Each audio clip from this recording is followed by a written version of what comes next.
Hello, Tech Blogger here, bringing you another exciting video today. Today I'd like to talk about a few recent changes to MinnowBooster and quickly discuss the different options on MinnowBooster when it comes to delegating Steam power. So as you can see, I am logged into my MinnowBooster account right now, and I'd like to show you a new feature that was recently added. I'm on the home page right now, which you can access by either going to www.minnowbooster.net or www.minnowbooster.com. And if you look at these two bars on the top, they show you some pretty useful information in regard to managing your account. This green bar on the left shows voting power in percentage terms. As you can see right now, my voting power is floating at about 85.08%, which means that it's pretty close to full strength. Now, the bar on the right shows you exactly how much idle Steam power you have.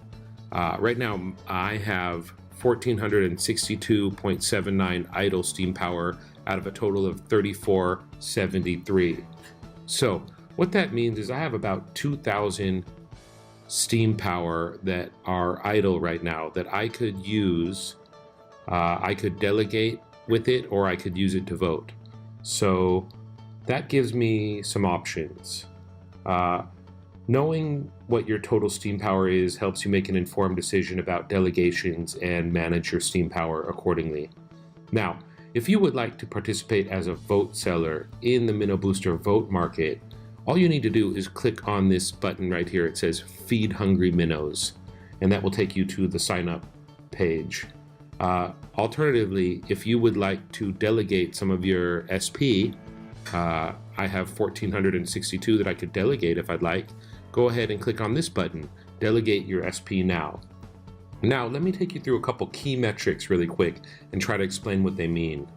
The metrics are broken down into two sections, as you can see right here: MinnowBooster voting bot parameters and MinnowBooster delegation market parameters. So, if we go up here, you can see that the live delegation APR for the last 7 days is 10.29%. That is the return you would receive from the MinnowBooster bot if you chose to delegate to the bot. Now, going down here to the MinnowBooster delegation market parameters, you can see that the max APR is 28.8%, and that's just over the last 10 minutes. So there is some opportunity here, possibly right now, to lease to the delegation market as opposed to the MinnowBooster bot. But these numbers frequently change, so you have to keep an eye on this and make your decisions accordingly. Well, that's about all the time I have today. In future videos, I will show you how to use the DLM and the voting market, and I'll also cover tips and tricks for managing your account. Thanks a lot. Have a good day.